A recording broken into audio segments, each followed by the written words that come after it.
I'm very grateful for the commissioners that approved this program Monday evening. It's going to allow us to have the funding to get this program up and running, and it's going to allow us to start helping those people in the detention center, which again is a missing piece for us. In Brunswick County, we've done a great job at offering substance use services to our community, for sure, with Anchor program specifically that is funded solely by donations. It is not taxpayers' dollars. It is 100% donation based. And the individual just has to say, hey, I want treatment. We'll provide transportation and we'll provide, the money that it costs. We've got a good program going with the Anchor initiative. We have a good success story in our detention center right now. He went through the program and he is now working at our sheriff's office. Has been here about 2 years now, and he's trying to get to where he needs to be to move up and be even more productive for our sheriff's office. So it gives people second chances, and I think what this is all about.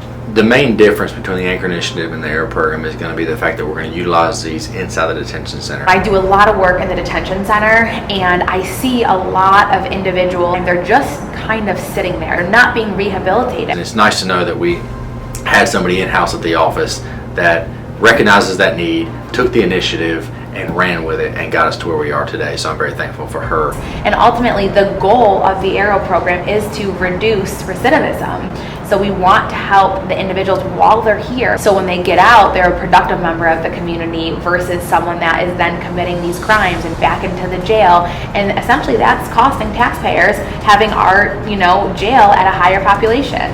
The ARROW program stands for Addiction Response and Rediscovering One's Worth. So the program will be funded through the opioid settlement funds. Again, this was a national settlement. So every state in the United States has received some sort of funding.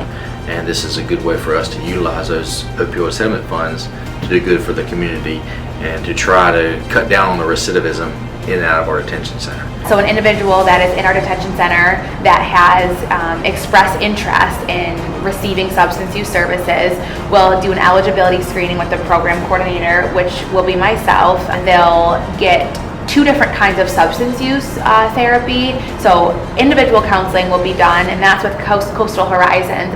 And then Coastal Horizons will also provide MRT, which is moral recognition therapy, and that is a type of group therapy. It's a 12-step program, and they'll have that twice a week. There's going to be 2 mental health services offered also. So a psychiatric evaluation, if need be. Not everyone's going to need that. Coastal Horizons, again, will be providing that with their doctor via telehealth. And then EMDR, which is a type of trauma therapy, will be offered because we do know with the link with substance use and trauma, it goes hand in hand. So eligibility is very simple, just expressing that you're using some sort of substances at the time and you're wanting to address that issue. Ideally, I would love for someone to come into the program and be able to complete the program and then transition into the community.